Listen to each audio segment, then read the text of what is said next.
So, how's your quarantine going? Same old, same old. What about you, Dev? Same. 9, 10, 11 months later, and even sex gets boring. That's why our friends at Lion's Den gave us a special code to share. Romance15 gets our listeners 15% off anything at the store. And if you're shopping online at lionsden.com/trueromance, enjoy free shipping for orders over $75. It's basically a public service. Because sexually satisfied people are happier, less stressed, more relaxed. They sleep better. There's a public health emergency going on, and you've got to take care of yourself and stay inside. And with 50% off from Lion's Den, the official store of pleasure, passion, and romance, it's easy. Just use the code ROMANCE15 at any Lion's Den or lionsden.com/trueromance. Hi, everyone. This is Belwin Yang. And I'm Matt Rogers, co-host of the podcast Las Culturistas. Trojan Extended Pleasure Condoms feature climax control lubricant, which helps you last longer, so the pleasure does too. And Extended Pleasure is also available as a spray to help prolong pleasure even further.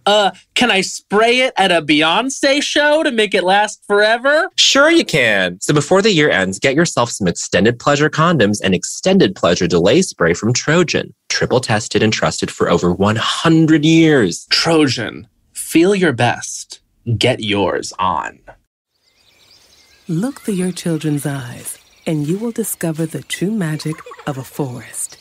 Find a forest near you and start exploring at discovertheforest.org. Brought to you by the United States Forest Service and the Ad Council. All I ever wanted was a little love. I want true romance, it's true. Hello, and welcome to True Romance. This is Carolina Barlow. This is Devin Leary. We are recording live from 2022. It's on. It's happening. The Earth is still moving, surprisingly.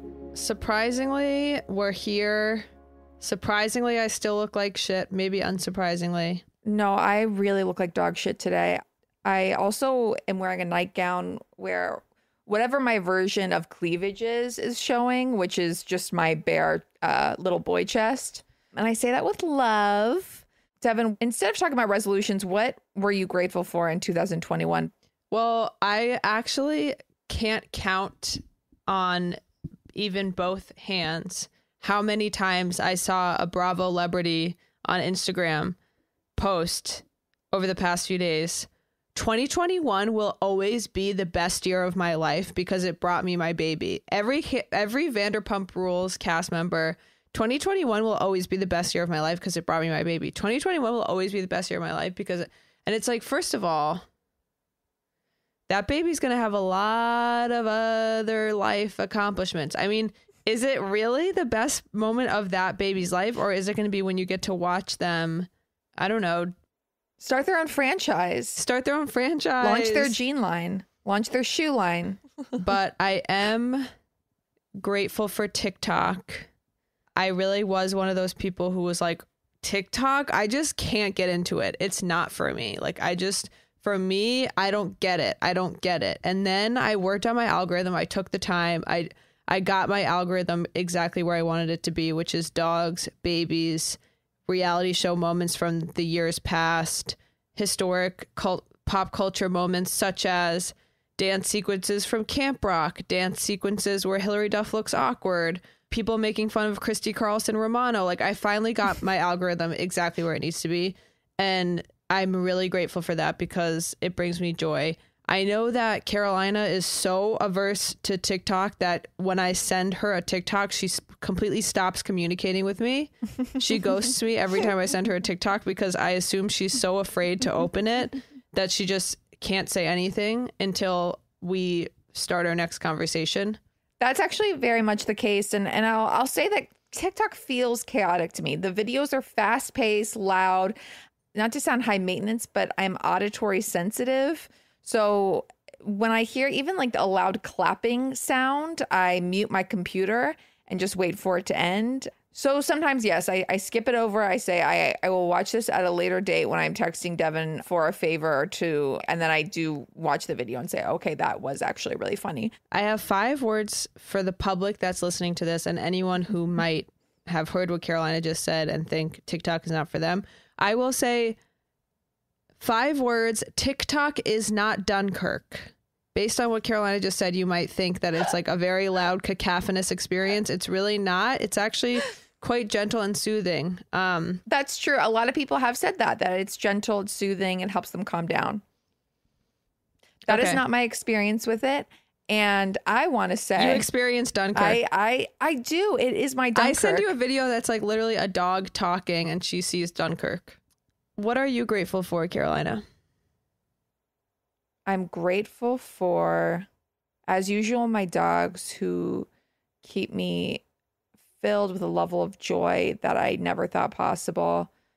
And I'm grateful, and actually this goes into our topic today, and I'm not just saying this to make a smooth transition. I'm grateful for the Real Housewives. That is very relevant, Carolina. And the reason it's relevant is because this episode will be the first in a new series. The true crime romance series is not completed. We will return to some crime romances, but we all are taking a, some would say lighter, some would say darker turn with this new series, Reality Romance, where we will be focusing on the romantic elements of some of our favorite reality shows. We won't stick with just Bravo. We won't stick with just TLC, not just MTV. We'll be all over the map. Today, we're starting with a simpler franchise, and that is The Real Housewives of New York, a historic series that changed the future for reality TV and for women as a whole. Before we dive into that, we are going to cover a pretty shocking reality headline that actually was something I was grateful for in 2021, was learning about this romance, and it's from a different Real Housewives franchise. That is the sudden, jarring, and probably for some devastating marriage of Meghan King, formerly Edmonds, and Cuff Biden Owens. The name Cuff Biden. So Meghan King, when I first saw this headline, I remember seeing a headline that Meghan King, formerly of Real Housewives of Orange County, had remarried, and I was like, oh, cool, whatever. Then I took a second glance, like my head shot back to the Daily Mail, and I saw to someone with Biden in their name. The headline for the Daily Mail on this devastating news read, "Exclusive, he never knew what private things would be made public. Meghan King and Cuff Biden Owens called it quits after 2 months because he couldn't cope with wife's, quote, lifestyle of constantly documenting everything." So basically, friends of Cuff Biden are saying that they got divorced because he was overwhelmed with how she's like constantly Instagramming everything, and he didn't expect that, and all this stuff. Also, the rumors started to swirl that they were not together because she posted a family Christmas photo without him in it, which is a bold move. It's hugely bold. It's like, because a Christmas photo is like, it's a family photo. So if your husband's not in it, he is no longer available. There's people like me who will spend the next hour investigating more clues online about the status of your relationship when I see something like that. Yes. Another red flag for people was that a few weeks, I think, after they got married, Meghan King posted a photo of herself in satin pajamas on a bed. And the caption was, "We feel like we've been married for a million years." Oh, brother. Yikes. We feel like we've been married for a million years, in parentheses, thanks to marrying later in life and with a lot of history and, well, kids. So a 2-month anniversary feels like a million years. Staycation was called for. Tomorrow, real life commences, but a few hours in a hotel will do a new marriage good. Oh, no. Really? A new You already marriage? need a staycation? And also, like, why is it a few hours in a hotel? Well, can't you stay like a full night? Anyway, then she says, "Please give us more good marriage tips." Oh, like, brother. Well, she's also trying to engage with her audience to get more followers. But that is really dark. And it reminds me of so many couples posting, being like, "I feel like I've known you forever," crying face emoji. It's basically like, I feel like Sisyphus every day pushing the same boulder up the mountain, trying to stay afloat. Trying to make it work. Yes. And I did. So after reading this article, like, at first I was like, oh my God, I feel so bad for him. Like that would drive me crazy if someone was like posting. But then it went back to me, for me too, the difference between male and female intuition, because most women I know, myself included, when I was online dating, and most women I know, it's like if you match with someone, immediately you're doing the private investigation search, trying to find out everything that is humanly possible. I don't think men always do that, based on when I've been on dates with men and they ask about my family and seem surprised when I say, like, I have cousins who live here, like, and they're surprised. I'm like, wait, you didn't see my post from June 13th, 2012? Okay. 2011. You didn't go back to 2011 to the family trip to Canada? Okay, that's weird. So Meghan King, when you go to her profile, not only does she post every day and constant red circle around her profile picture because constantly there's a story. These are the story highlights on her page. Holiday gift guide, fashion, shop home, blogs, media, beauty, outdoors, loungewear, podcasts, shop for kids, summer style, workout, mom life, master dating, God only knows, and vitamins. She has a whole highlight just for her vitamins. So if you really, Mr. Cuff, if you really started dating this woman and you didn't look at her profile to see that literally every single second of her life is highlighted, that's on you, buddy. Yeah, I don't understand. Also, to give Cuff a shot, I don't understand if your husband, your new family, said, can you spend less time on Instagram? Do you have to videotape me while I'm eating a bite of pasta at a restaurant, etc.? Yes. I don't understand how you could be like, actually, you are trying to alter my very personality and I can't change that for you. Yeah.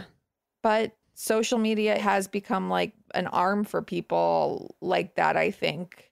I mean, I guess it is her livelihood, but it's like, you married a Biden, so maybe just chill out. Again, maybe I'm a little too attached to Camelot when they told Joan Kennedy that she had to, not talk to the press and just be happy being a wife, and that's what it's like, and you have to turn the other cheek when your husband's cheating on you. If I'm saying, would being a Camelot wife not have been better than owning a gift shop in Orange County and being a vitamins influencer? I don't know. Seems much more relaxing to me. I agree. All right. Well, we're going to take a quick break and then we'll be right back with Reality Romance's Real Housewives of New York. I want true romance. Do you remember the first time you shopped at a sex toy store? I do. I was 16 years old. I was in Japan and I was laughing at all the costumes and penises and toy vaginas. It was a joy. Weenies. For me, it seemed totally intimidating, and I was nervous to go inside the store because I was like, wait, what's that thing from Sex and the City called that looks like a bunny? And I didn't know what to say. Lion's Den is the official store of pleasure, passion, and romance. They're pro-sex, pro-experimentation, and 100% pro-fun. They're totally judgment-free. You can ask the store associates anything, like what is a penis? What is a butt? Yep. Where is your butt? Anything you want to try, anything you wonder how it works. And now we've got a code to share that you can use on anything. Romance15 will get you 15% off anything at Lion's Den. And if you order online at lionsden.com/trueromance, you'll get free shipping for orders over $75. Lion's Den is literally changing the conversation about sex and intimacy and getting what you want, alone or with a partner. And the better you are at knowing what you want on your own, the more confident you'll be with your partner. I believe this. You don't want to be with a guy who's intimidated by that. I mean, it's win-win however you look at it in Lion's Den. So use the code ROMANCE15 to get 15% off anything you want and tell them Carolina sent you, not Devin. Yes, but really, go to Lion's Den and get ready to do it.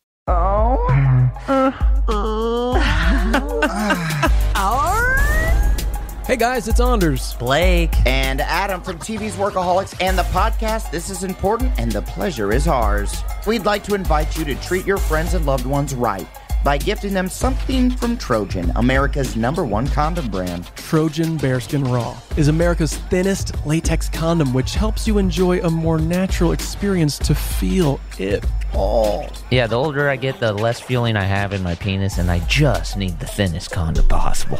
You have less feeling? Yeah, it's slipping. Because you jerk off with sandpaper? Yeah, it's just getting numb down there.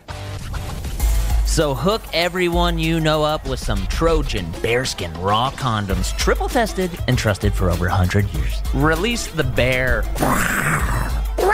Get grizzly with it. Bitch better have my honey. Trojan, feel your best? Get yours on. What grows in the forest? Trees? Sure. Know what else grows in the forest? Our imagination, our sense of wonder, and our family bonds grow too. Because when we disconnect from this and connect with this, we reconnect with each other. The forest is closer than you think. Find a forest near you and start exploring at discovertheforest.org. Brought to you by the United States Forest Service and the Ad Council. And we're back with True Romance. We are talking about the RHONY romances over, I want to say, about a decade. Yeah, we're starting in 2010. Yep, we're starting the year that I graduated high school, and some of these ladies have been with me ever since. And of course, we have to start with the star, which is Bethany Frankel, businesswoman, mogul, mentor, philanthropist. A lot of Real Housewives say that, but I do believe with Bethany it is the case. And let's briefly go over the crazy relationships she's been through. Some very romantic, some tragic. So Bethany began dating a total rando. His name was Jason, not to be confused with her husband, Jason Hoppy. He was quiet. I think he spoke 2 words the entire series. And I do believe he is probably the one who looks back thinking she's the one who got away, obviously. This is the irony with men, is that Jill Zarin was like, when's he going to propose? And pushing him to try to, like, basically at dinners, trying to figure out what his intentions were with Bethany. And Bethany was the one who was like, stop. I am preoccupied with, like, when men will propose instead of, like, the idea of they are the ones who will miss out if they don't. Right. It's interesting in the context of housewives as an industry, because Real Housewives of Orange County was really centered on these women as actual housewives married to men. And then I remember when RHONY, Real Housewives of New York, came out, Bethany was not married. And it was like a thing where people were like, well, she's not really a housewife. But it was obvious from episode 1 that it doesn't matter because she's so funny and interesting that she became kind of the star. And now there's not a single married woman on Real Housewives of New York, and it's just no longer a thing. Sometimes I've had friends or others come into the room while I'm watching it and they are confused, like, wait, so none of them are married but it's called Real Housewives? And I'm like, it's like the Marvel universe, like, okay, like WandaVision is not the same as Avengers, like this is not the same as season 1 in Kodo, it's different. But it's interesting. So I remember in episode 1 where we're introduced to Bethany, she says actually that she had been like engaged twice, I think, and married once. And people used to say she was the runaway bride, and that she did that because she had such a messed up like family life growing up on the racetrack that she wanted to like recreate family. So I thought it was cool that by the time we meet her, she's like, no, I've already tried the marriage thing. Don't care. I'm focusing on my career. And later when she meets the man she does marry for the second time, she says like she wasn't even looking for a man. She just happened to find one. And we all know how that turned out. But I think it's cool that we met her when she's like, whatever, like he's my boyfriend. I don't care. And it's fine.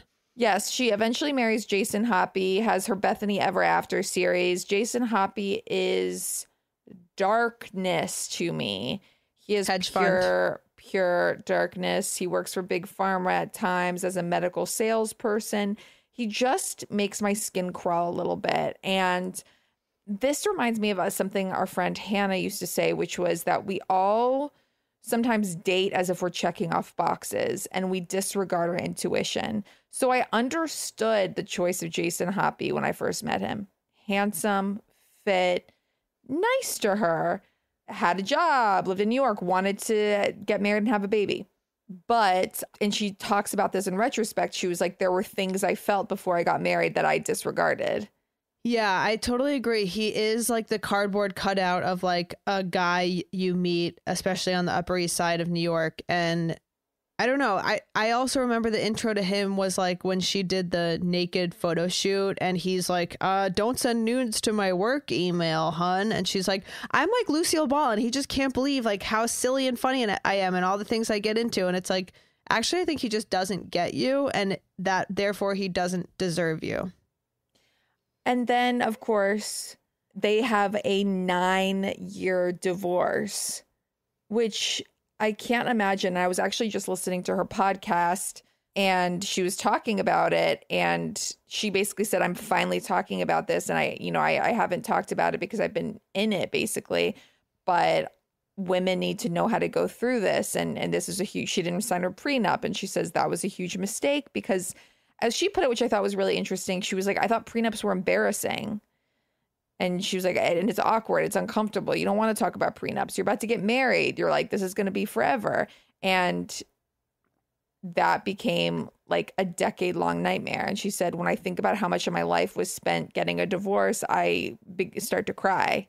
So just he was arrested and, for harassing her. It's just, I cannot believe the lengths men go to not to be left is really insane. And it reminds me of Elizabeth Gilbert in Eat, Pray, Love. She starts the book off while she's going through a divorce. And she said, he never thought I would leave. I never thought he would make it so hard for me to leave. Then we have Dennis Shields, tragically, the late Dennis Shields, who was so hot. I don't even know. Obviously not that interested in the limelight. Suspicious circumstances of life, but I agree. Very hot. Perfect for her, I think. Oh, perfect for her. Huge businessman. As she explained on her podcast later, lent Tom Girardi $500,000, which Tom never paid back. So was clued into the Erica Jane scandal years before we were, and told Bethany that guy is broke. He was there was something very competent about him. There was something very like sure about him. So I really liked that setup. But then I was Googling Bethany's boyfriends today. She's dated some wild cards. Eric Stonestreet from Modern Family she dated. Yes. She went on 2 dates with A-Rod. I mean, I loved when she dated a hockey player quickly on Roni during her divorce. And she was in her like $1 billion apartment. Dorinda comes over and this hockey player literally is taking out his tooth to eat something. And he's just like, he's freakishly hot. And Bethany says, I am going through a lot. I'm not really in a place to date, but I'll park myself here for a while, which I was like, this is so fucking cool and hot. And I would love to just be, frankly, using someone for sex that way. I think that's very attractive. Yeah. Also, in the first episode where we meet her, everything she says she wants comes true, as Caroline and I have discussed before. Like, amazing. She says she wants a loft downtown. She wants a business. She wants to be like the Martha Stewart for natural foods. All of it comes true and in her own right. And I think the thing about Jason was that he pretended he was almost better than the show and was kind of like, I'm self-supporting, do my own thing. Like, I just golf. I'm just like a regular guy. But he wanted in on the enterprise from day one. And eventually he started working for her. And that's where it all went wrong. And he made her feel responsible for it. He's like, well, if I'm going to like give up my job and work at Skinny Girl, then like that's going to be a huge deal. It's like, then don't fucking do it. Do your own thing. Dennis was actually self-supporting. He barely even was on the show. He's like, I could care less about that. He also did the Kanye move of looking directly into the camera when he was on the show, which you can tell you're like, you're a novice. You don't understand. Yeah. Do not break the fourth wall. Yeah. I'll never forget when they're on a beautiful vacation and Jason says he isn't feeling secure in himself. And Bethany says, well, I don't think that's my fault. And he says, yeah, well, I've never felt that way before. Yes. Oh, and you're like, this whole thing is a relationship ender. I'm not that old. Darkness. I'm not that wise, but I'm old enough and wise enough to know if he begins to blame you for his feelings about himself. Yep. No. Nope. Goodbye. I'm paying for this vacation, actually, so you can get on a plane and go home, sweetheart. Yep. Right now, Bethany is engaged. Speaking of going through someone's Instagram to figure out if they're single or not, she did take a picture of herself in a sweater that said single all the way. And I'm curious about this relationship. As much as Bethany is inspiring, she does not seem like someone who it would be easy to be in a relationship with. She can be jarring at times. For instance, when she screamed at Luann, which I do feel like was justified. Luann was secretly taking responsibility for Skinny Girl. But in the Berkshires, or the Berserkshires as they call it, Bethany is screaming at Luann, "You fuck everybody." And everyone knows it. And it was one of my favorite things because I thought to be that brave, to just say whatever comes to mind about people. I mean, that's what we love about this universe, this Marvel universe. How do you feel about moving on to another chaotic couple, which is Alex and Simon Van Kemp? I feel could not be more excited. And that the Van Kemps. The Van Kemps? No, it's Van Kempen, I think, right? Sorry, the Van Kempen. And when I say Alex and Simon, I also mean their son, Francois. And Johan. Jill Zarin was like, you cannot name your son Francois. He's going to get beat up. First of all, are any of their names real? Second of all, that was a really devastating Instagram stalk because like they hadn't occurred to me in a long time. And then in preparation for this episode, I was like, let me take a gander. Things are not looking good. Also, he says in his bio now that he's a lawyer.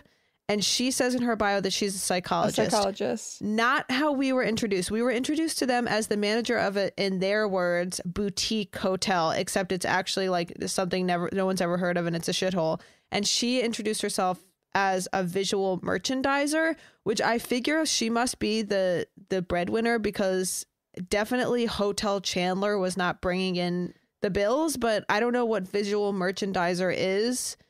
And I just don't get it. Well, when I read an old New York Magazine profile of them, she always wanted to be a famous actress, which makes sense why she auditioned for this show.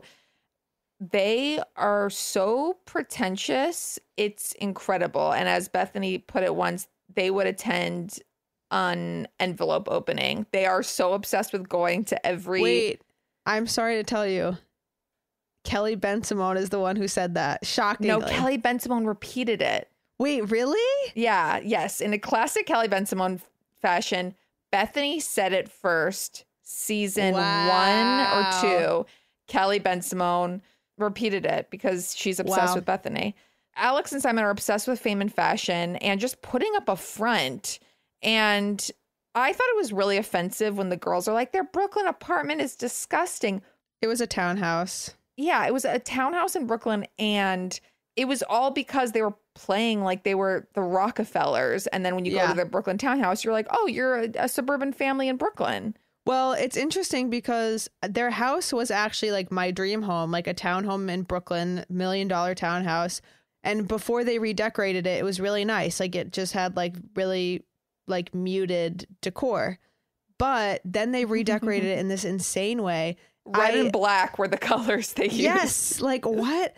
And they're just everything. Like I remember when they were talking about how they met, Alex said like she didn't just say like we met online dating. She's like, we met on an online dating site, luxury. And it's like, so you were on OkCupid? Like it's fine. But they were that couple, which is interesting. And Aviva repeated this later. The couple that the girl brings the guy everywhere. Like Alex brought Simon to a girls' night and Ramona freaked out. And I totally agree with that.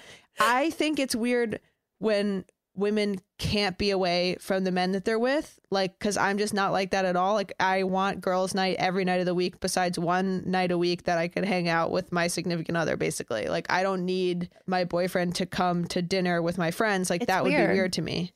Well, it was all because he was obsessed with the show and they were obsessed with fame. And in fact, when the show ended, as was revealed in the new book that Devin bought me, Not All Diamonds and Rosé. Andrew Cohen reveals that they started a vlog after they were kicked off the show, talking about the show. Simon was like analyzing the ratings every week and quit his job to do it. It's so dark and weird. And they're also really weird sexually. Like they were always, at one point they're getting filmed when Simon buys her a bunch of underwear. And then he lies on the floor with like her clothes all over him. And she's like, babe, come on. Devin's face right now is so upset. I'm sick. My favorite is when in Mexico, seasons later, Bethany and the girls are stuck in traffic, and Bethany says, "I'd blow Simon Van Kemp for a slushie right now." That's really funny. She's a comedian for the ages. She really is. I want to talk about another star of Roni, which is Sonia Morgan. Yes. The way Sonia starts seems actually shy to me. Shy and very normal, muted, like, oh, she's like Ramona's normal friend. Exactly. And like beautiful, so beautiful, Stunning, still just stunning. Stunning. And she used to be married to a Morgan. I think this is also funny because Morgan. he's famous. He's like 40 years older than her, but she keeps describing him as her best friend. Like, I lost my best friend. I'm like, he's 80 years old. Like, what did you guys chat about? What did you guys talk about? I picture them as the real life couple from Best in Show, where Jennifer Coolidge is with that old guy and she's like, we could talk or not talk for hours. Like, that was Sonia and fucking literally JP Morgan. That's her ex. She's obsessed with being a Morgan. Like, she never leaves that identity. Yes. I love she's always talking about her husband's yacht, and people are like, you are not married anymore. I know. At one point, I love when she says, like, I partied with Madonna and John Kennedy. And Dorinda's just like, well, he's dead now. So, like, there's something about it. Like, she's so stuck in this loop about like this past life that she had and lost. And my mom has analyzed it to be that she clearly has a problem with drinking. And when she drinks, her like first instinct is to become extremely sexual and touchy and like want to hook up with everyone, including and especially Bethany and Luann. So my mom thinks that like she must have messed up, like gotten drunk and maybe like cheated by accident. Well, that's what Dorinda said, is that she was cheating in the south of France. And maybe is a generous term now that I think of it. But in doing so, she lost access to an empire. Again, speaking of Camelot, like this dynasty, like Meghan King, also you lost it. But Sonia was a Morgan, JP Morgan, Morgan Papers, Morgan family, whatever, the townhouse, the this, the that. And she lost it because she got drunk and fucked up. So my mom thinks she has like an intense guilt complex about losing that. And that's why she's stuck there. And I think that kind of makes sense. I do too. Well, especially you feel like you have this personality now. Like, oh, I'm a socialite. I'm a Morgan. And she's not over that. Like at one point, Rocco, one of the French guys that she dates, comes to dinner and she's pointing out her napkins. And she's like, these were owned by the original JP Morgan. And everyone's like, ooh. And I was like, that's your ex-husband's like grandfather. Like, why? Yeah, it's weird. And she's like, you have no idea what I did for that family. And I'm like, embarrass them by being wasted, showing your vagina on Real Housewives all the time. Not that I think that's embarrassing. It's really helped me get through this past year. Yeah, it I has. want to list some of the famous men that Sonia has claimed to date. Okay. Jack Nicholson. Can see it. Can see it. Owen Wilson. Can see it. Okay. Eric Clapton. Dark.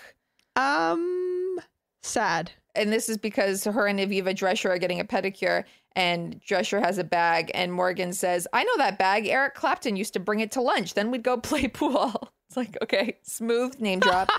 John McEnroe, the tennis player, who actually confirmed this and is really hot, so good for her.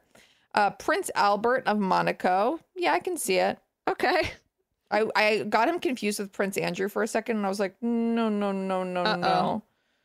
Billy Idol, Charlie Rose, definitely happened with Charlie Rose, as we know. And she did say, like, I'm one of the hundreds of girls that he was with. Richard Lewis, good for her. He's the best. Yes. And of course, as we know, watching the show, a bunch of 22-year-olds. She has hooked up with younger men than I would ever hook up with. Yeah. She has a way about her. She loves it. And she was dating like a 22-year-old and was just bringing him around. And at one point he's hungry and she's like, I gotta feed this guy. I'd get some food in him. And I was like, you are talking about him as if he is your toddler son, but okay. I love how she's shameless, though. Like, my favorite moment of all time is when she screams, "Bitch, I'm old" at Aviva. Love was thinking about this last night. But my favorite is when Luann was with the pirate and then everybody kind of knows it. And then the next night, Sonia just goes up to him and says something like, okay, well, you were with Luann last night, but it's my turn tonight. And then takes him to the gardens. Obsessed. I'm obsessed. I mean, let's talk about the pirate for a second. So the girls go to St. Bart's. I would have watched a whole season of the girls in St. Bart's. I want to see a miniseries adaptation starring Sam Rockwell and Michelle Williams. Sarah Paulson. Yeah, the whole gang. The gang. The miniseries American crew. Crime Story, St. Bart's. Fucking the pirate. American Crime Story, fucking the pirate. So the girls go to St. Bart's. This is when Carol Radswell was still like cool and seemed like really cool for the show. Her boyfriend was a successful musician who was attractive, and she looked great. She got everyone a house. I mean, who pays for these vacations? But they all go to a house in St. Bart's. It's famously, it's just a romantic, chaotic place. Luann is dating Jacques, a very nice boyfriend by all appearances, after her divorce from the Count. And in St. Bart's, though, they go to a club where inexplicably they're all dressed as pirates. There they meet a 20-year-old, who's to say, dressed as a pirate who Luann thinks looks like Johnny Depp. Keywords, Luann thinks. Okay? He's wearing a lot of eyeliner, which good for him. He is in costume. And Luann at one point says, her words, "I'm Indian, don't fuck with me." I guess that's her version of flirting. And they, not on camera, leave together. And it's revealed later that I believe it's Heather who's like, there was a guy in the house last night and it was the pirate. And then Luann tries to cover it up by saying she ran into her Italian friends. She couldn't even do an excuse for cheating on her boyfriend Jacques that was not pretentious. Even the excuse was like, I ran into the Italians di Napoli. It's like, okay. And she was like, yeah, oh yeah, you did hear me last night with my Italian friends. And as someone put it, they're like, she was speaking French. Like, we know the difference. I mean, it was a real shitstorm. She just didn't have enough experience, I guess, about lying about romantic escapades. Yeah. So Luann and the pirate hook up. He comes to the St. Bart's house the next day. It was wonderful. It was so awkward. Luann is struggling so hard.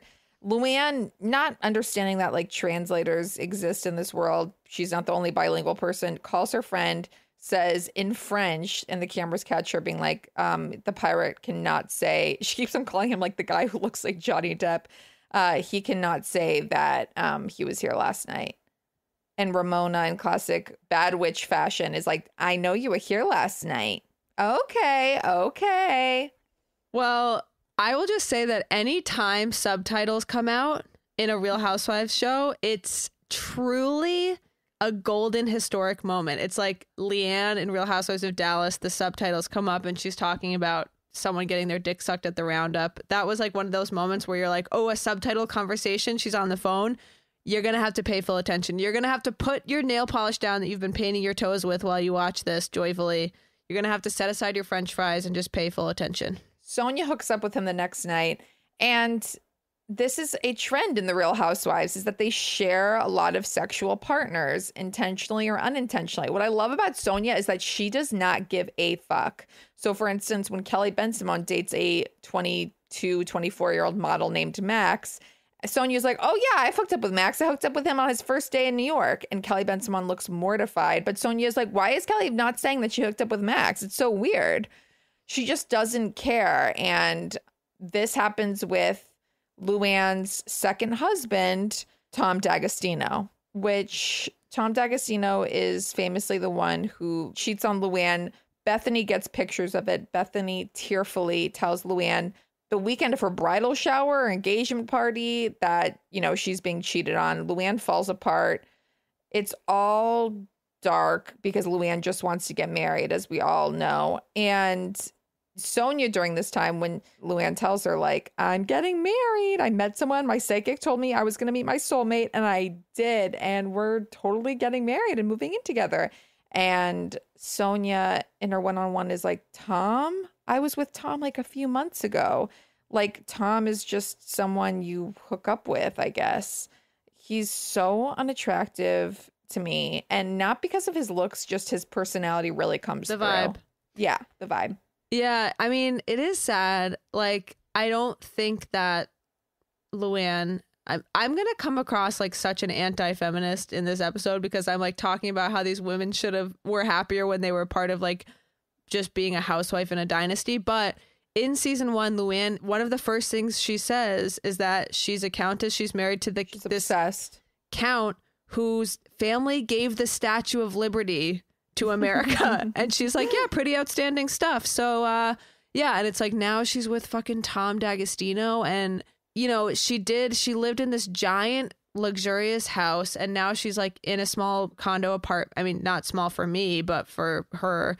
But I do think she like became this really fun, cool, not all uncool person for a few seasons before she turned full cabaret narcissist. But yeah, the Tom thing was so dark because she also was like, so like, I'm getting married. And it's like, no offense, but first of all, you already got married. Second of all, it was like to account and kind of a big deal marriage, even though she says she didn't have a wedding. She just went to City Hall or something. But it's just, she's very young about the wedding. She acts very young about it. And it's a lot. And Dorinda and others are just kind of concerned, as I think I would be at that age if a friend of mine had kids and had been previously married and was like, my bachelorette party, I'm wearing all white, my white wedding dress. Like, I would be upset. Yeah, and just we make her out to be the victim, but as Ramona says, like after they get married, she's like, I think Luann cheats on him all the time. Like, I think if Luann was honest with herself, she does not want to be married. She wants to be out on the town all the time. But I think she has a very interesting trajectory on the show, too, because when we meet her, she's obsessed with manners. She's obsessed with being a countess. When Bethany introduces her as Luann to their driver one night, Luann is like, I was mortified. The count would be so upset if you heard that. I'm the countess. It's just all so awful. And so she actually morphs into this like really self-deprecating, you know, it's hard to put up that you're like the queen of manners after you tell a police officer you're going to kill him in a drunken stupor in Florida. Yes. So we kind of see another side of her. And Tom D'Agostino was not the only lover, of course, she shared with Sonia Morgan. It was also Harry Dubin, who ends up hooking up with not one, not two, not three, but four of the women on Roni. He was married to Aviva Drescher, leggy blonde. He was also hooked up frequently with Sonia Morgan. He also had an experience with Luann, and in beautiful, gorgeous, romantic pictures, ends up kissing Ramona at a club. What are they doing at clubs? I can't be at a club. I know. It's funny because I feel like if like you and our friends and me went on a girls trip, which we've talked about doing this coming year, it's like I'm looking at Airbnbs and I'm like, ooh, what's the comfiest couch? What's the best kitchen where we can have snacks? And they're like getting to this place they're like, all right, there's the infinity pool. Let's get fucked up. Let's take shots. Let's jump in. Let's go. And then they go to these clubs and they're like, they just also the women of New York particularly violate girl code left and right. Sonia kind of does her own thing, but Ramona and Luann in particular, it's like if they want to get it, they're gonna get it, and they don't care whose feelings get hurt. And I think that part of Bethany's like fight with Luann, I think multiple times, was not just about the hypocrisy of like, oh, you're Miss Manners, but then you fuck everyone, but also she was trying to say like, you're not a girl's girl. Like, you hook up with guys that your friends like, or you know, it's like stuff from high school. It's like Sonia was like, oh, I kind of liked Harry. And then like Luann left with him and hooked up with him. Like, that is fucked up. And also like, did you not learn that like 4 decades ago? Well, let's talk about that night briefly. They're at a party at Sonia's house. Harry and Sonia have been like hooking up for God knows how long. They openly talk about it. To give a little recap about Harry Dubin, has one of the grossest vibes I've ever seen on a human male. Definitely someone who's affiliated with the Republican Party.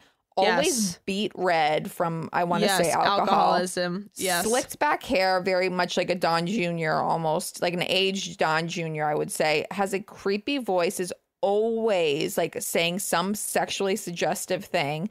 Has no shame. Like, there's no embarrassment about him. Like, he's totally content with how he comes off in his personality and is fine talking openly to Sonia about the flavored condoms they use in the middle of the day. I would say also gout vibes. No, G-O-U-T. Gout vibes. Strong gout vibes.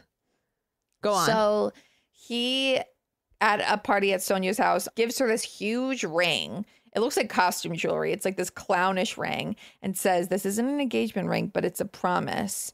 And you can tell she's like, what's happening? And when she tells Ramona later, she's like, I didn't put it on. Ramona's like, oh, that's a bad sign.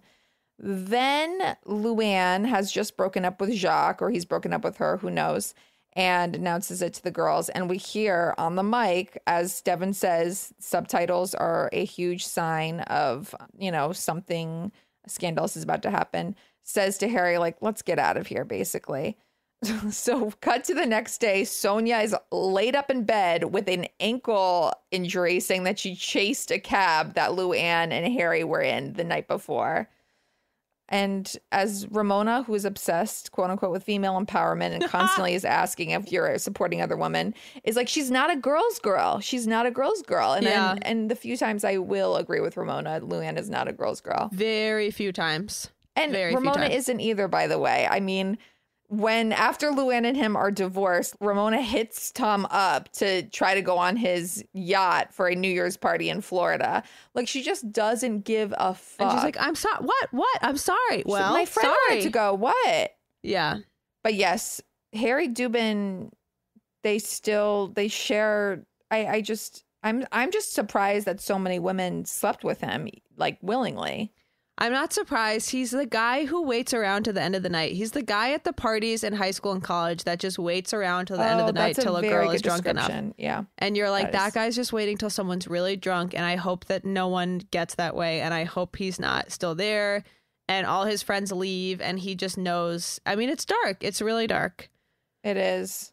It is really dark. And if I had to choose between Harry Dubin and a 24-year-old, I would be with the 24-year-old, 22-year-old model who was just showing up as a date. I would be with the male version of Amelia Gray Hamlin.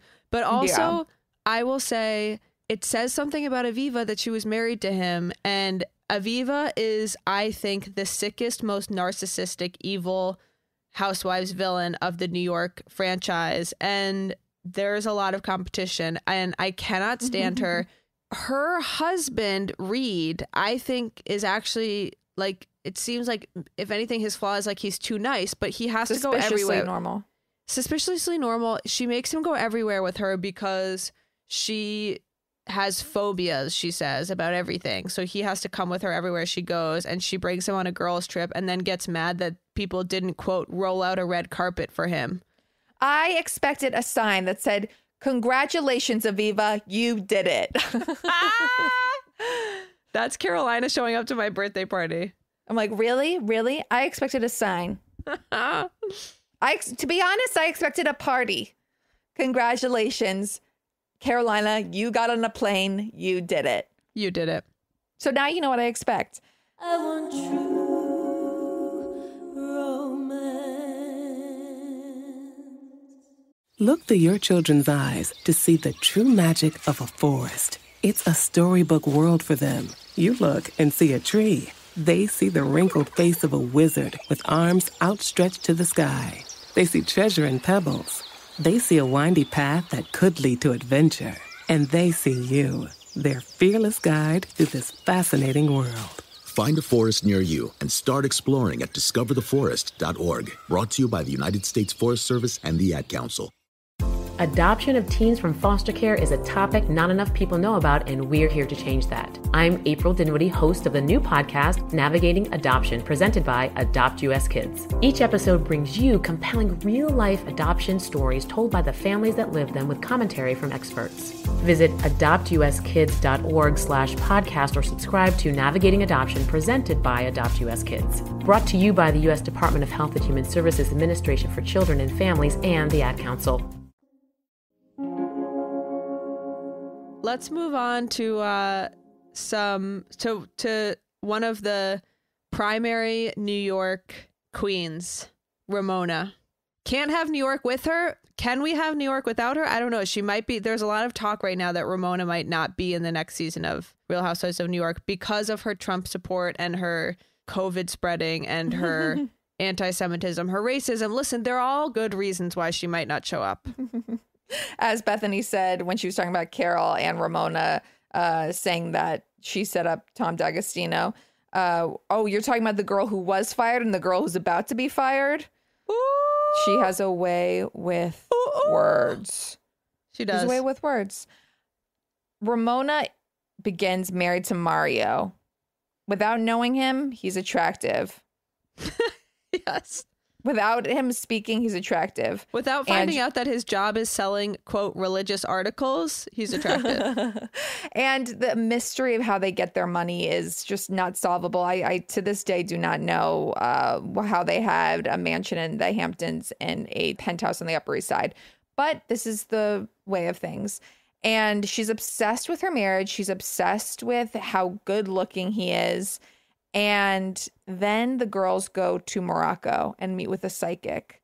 And the psychic speaks French. Kelly Ben-Simone, who I'm shocked knows anything besides her book on bikinis that she published, speaks French as well. Her and Luann are translating. And the psychic says there's another girl. And at first they think she means another baby. And then they're like, no, there's another girl in the picture. The shock that ripples through this crowd of women huddled around is just, it's chilling. And I unfortunately loved every second of it and believed it right when the psychic uttered it. You're like, yeah, that is absolutely the case. My favorite is that Ramona later is like, well, Luann hits on my husband all the time, as if that's the problem. Yeah, well, Luann and Mario had like that beef where he called her countless after she got divorced and she like couldn't get over it. It's interesting, like, when I watched one of the first episodes of season 2 of The Morning Show, and which was one of my last, and I will never watch it again, there was a scene with a psychic, and I was like, are they fucking kidding me with this? Like, they're using a psychic to push the storyline forward. But yet, you'll never get a better Housewives episode than if there's a psychic. Like, oh, someone's like, oh, actually, as a normal thing, I invited a psychic to dinner, and it's normal. And you're like, things are about to get crazy. Camille Grammer's medium friend Allison, who repeatedly says that Patricia Arquette is playing her in a show, vapes during dinner and says, we are going to be bad tonight. Historically, the first vapor of all time.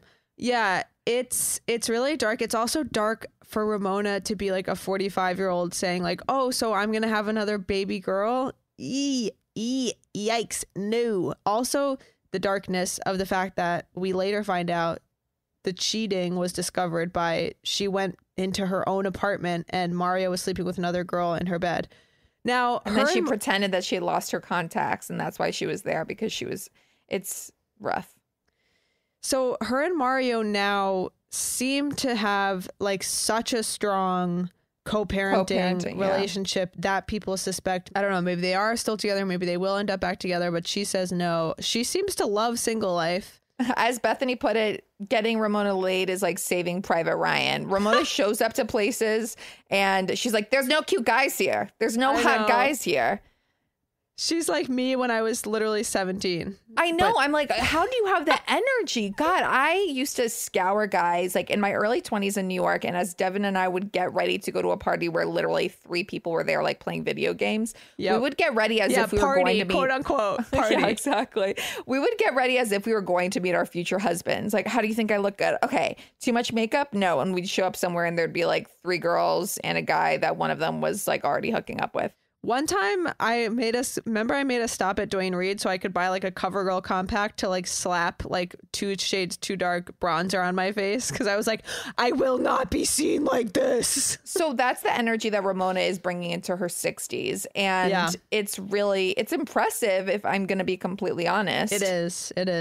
So if Ramona can catch Dick, then there's really hope for all of us. Also, I think the lesson in her story, her and Mario met, and according to her, the first words he said to her were, "Aren't you the girl with the black G-string with the green ruffle?" And she said yes.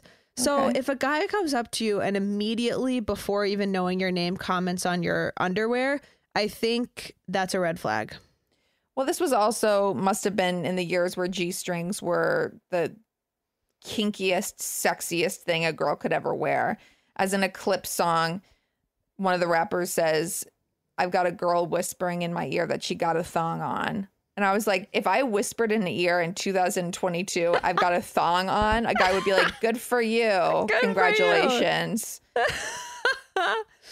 Good for you. But you I got the 5 for it- 25 deal at Victoria's Secret. That's awesome. Exactly. It's going to fall apart in the wash in actually 10 minutes, but good for you. I mean, this was before Whale Tale, where, you know, Degrassi characters were walking down the hall with their thong riding up their ass, and it was considered like the hottest, like most scandalous thing ever.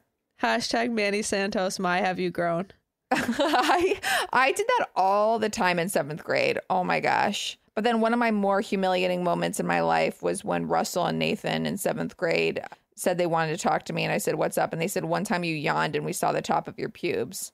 I hate boys so much. I hate boys so much. The fact that they were like, "We have to talk to you." Like, shut up. I hate you. They grew up to be Harry Dubin. That's what I'm saying. They grew up to be Harry Dubin. Harry Dubin and Mario were like, "Hey, can I talk to you? We have to tell you something. I saw your pubes." Fuck you. I want to talk about like one of the more tragic characters on the show, which I believe is Tinsley Mortimer. I would give anything for Tinsley to come back. I didn't know how much I needed her until she was gone. Tinsley is married to some billionaire oil magnate. I don't really understand what Topper Mortimer, the most waspy bougie name that you could ever give a child, except for Tinsley Mortimer, of course, did. But she just has a rough past. There definitely is an issue with alcohol there. She's a gorgeous, beautiful girl, but just things aren't working out for her. And I do think it has to do with low self-esteem. And it really makes me realize, like, she was trying to do everything right to get a guy to marry her and have kids with her. That is her whole motive, it seems, all the seasons of Real Housewives of New York. She just wants to settle down, I think. So she went to boarding school. She's from the Mercer family, which is like, I think, an old money Southern family. She went to boarding school and met Topper Mortimer, who is from an old money New York family. When they were 18 years old, they ran away from high school, their boarding school, and got married. Inspired by a 90210 episode they had just watched. And she got his name tattooed on her. They had like this romance that was followed in like Page 6, and it was like this famous, they were like a famous New York couple, and then they got divorced. So she really reminds me of Sonia in the fact that I think she's so tied to that narrative of like her and Topper, and her mom, of course, is like, Dale is so darkly obsessed with the fact that Tinsley and Topper and the life they could have had.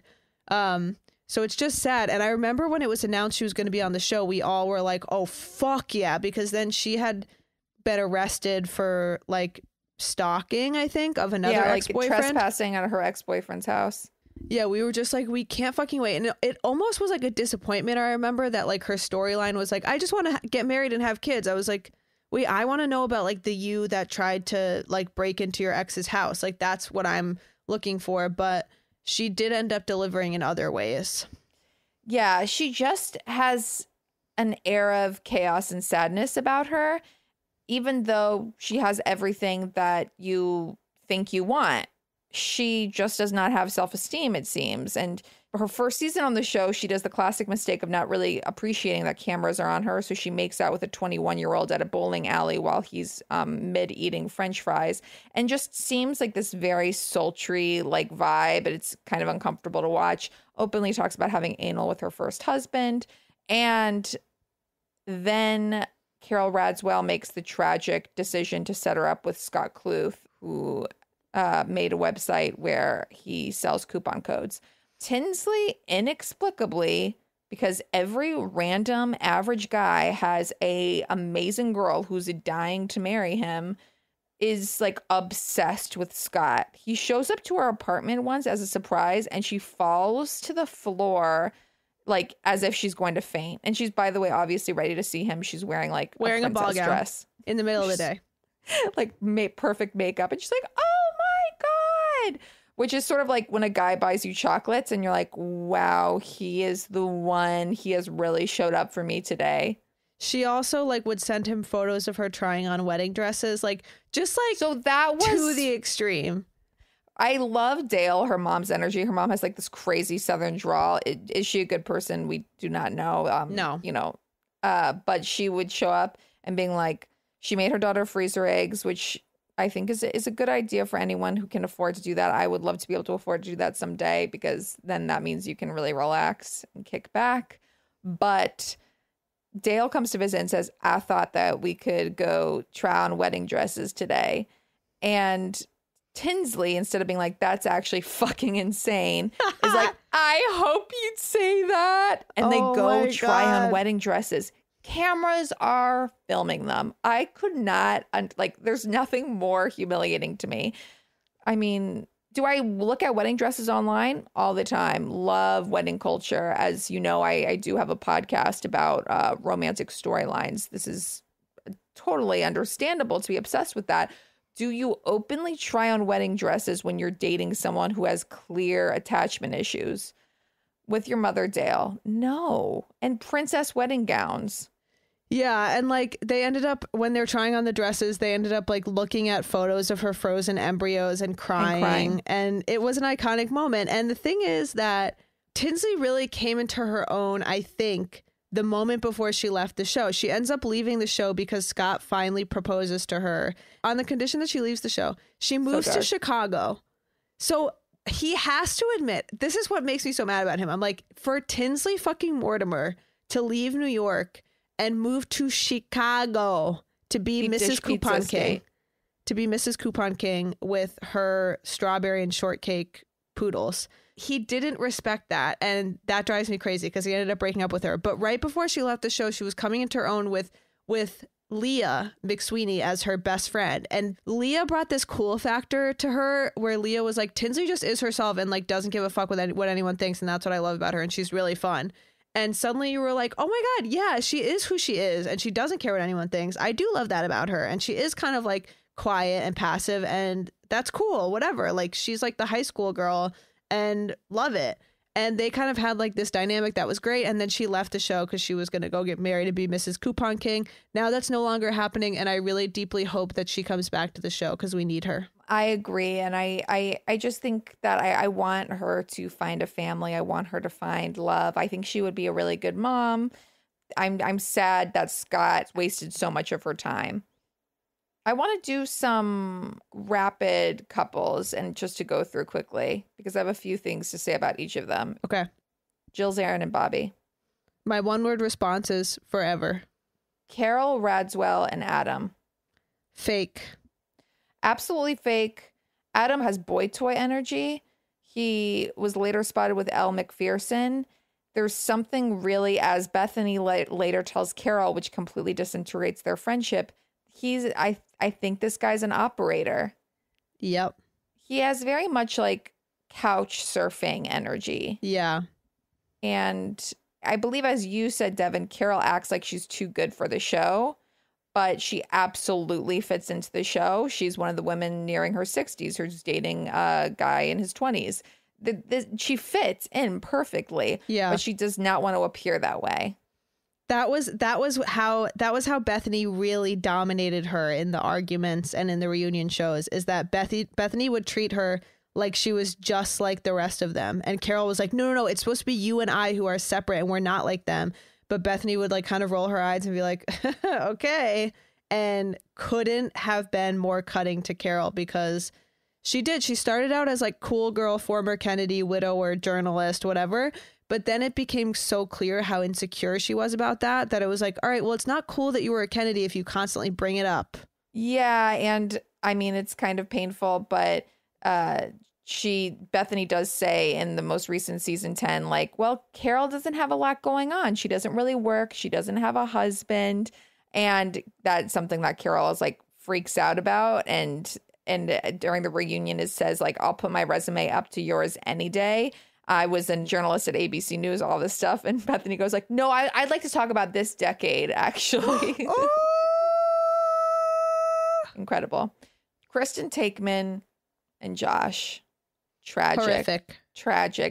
The fact that they're still together, it makes me sick. It's so sad. And he was, after they were off the show, it was really hard watching them together because Josh would be like, I gotta go at mysterious hours of the night. He also would say, I would come home more if you cooked dinner. She wants him to like just be around for her daughter's physical therapy and stuff like that. And he acts so pained to be. She is stunning. He is completely average. This is just another example of like women being like dying for this fucking dud to pay attention to you. I mean, I have more sympathy for her because she's legitimately married to him, but he like yells at her on the phone. It's so painful. I don't want to judge people's relationships, but they should be divorced. They absolutely should. He was also exposed to be on the Ashley Madison website, said he signed up as a joke. Okay, you put credit card info down as a joke. Love to prank myself by signing up for dating websites. It's hilarious. Truly. And then we have Dorinda and John.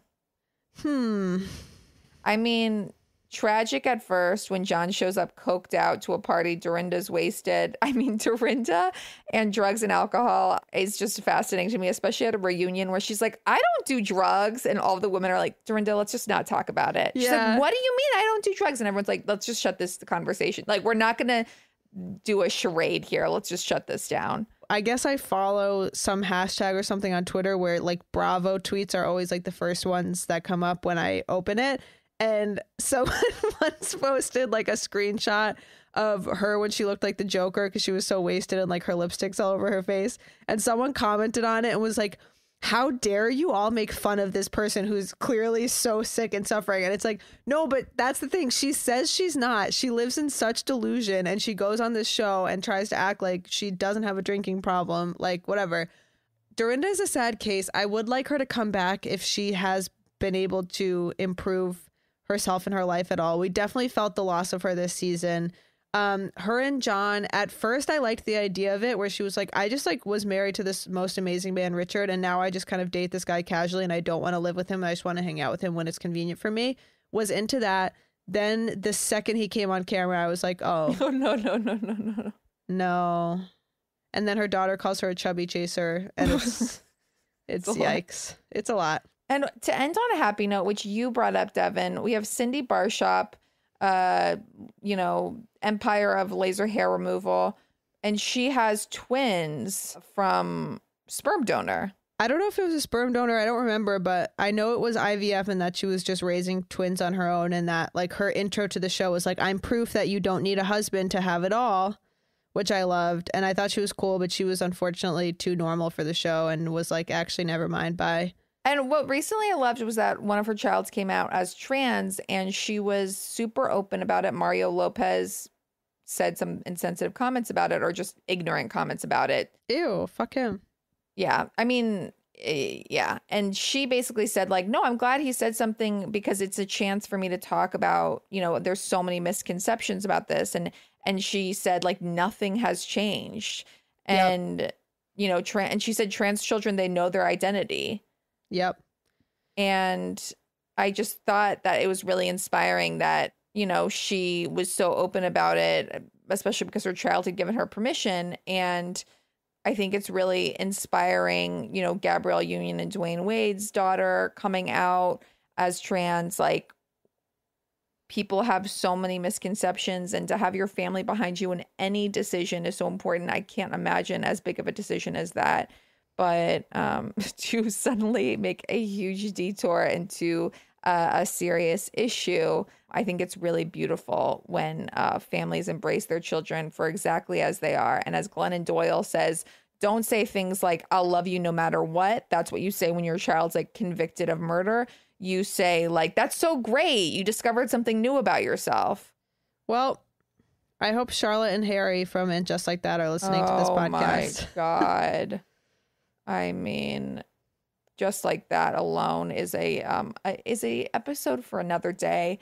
But for today, I'm so glad that we got to talk about really a franchise that brought me through 2021. That's not an exaggeration.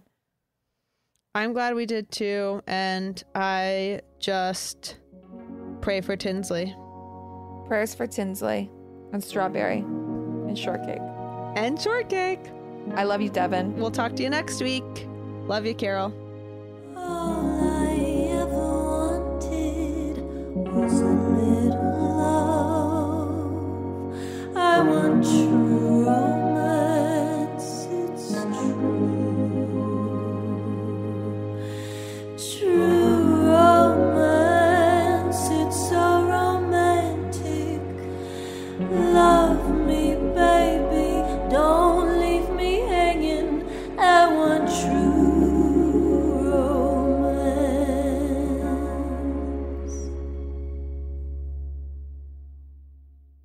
So, how's your quarantine going? Same old, same old. What about you, Dev? Same. 9, 10, 11 months later, and even sex gets boring. That's why our friends at Lion's Den gave us a special code to share. Romance15 gets our listeners 15% off anything at the store. And if you're shopping online at lionsden.com/trueromance, enjoy free shipping for orders over $75. It's basically a public service. Because sexually satisfied people are happier, less stressed, more relaxed. They sleep better. There's a public health emergency going on, and you've got to take care of yourself and stay inside. And with 15% off from Lion's Den, the official store of pleasure, passion, and romance, it's easy. Just use the code ROMANCE15 at any Lion's Den or lionsden.com/trueromance. Look through your children's eyes, and you will discover the true magic of a forest. Find a forest near you and start exploring at discovertheforest.org. Brought to you by the United States Forest Service and the Ad Council. Hi, I am Rushion McDonald, the host of Money Making Conversations podcast. Yes, I speak to celebrities, CEOs, and industry leaders, and yes, they do tell me the secrets to their success. And I help secure amazing guests on my show because I got relationships, including Tyler Perry, Stephen A. Smith, Lonnie Love, Cedric the Entertainer, Patti LaBelle, Nick Cannon, Angela Yee, and many more. This is Rushion McDonald. Listen to Money Making Conversations on the iHeartRadio app or wherever you get your podcasts.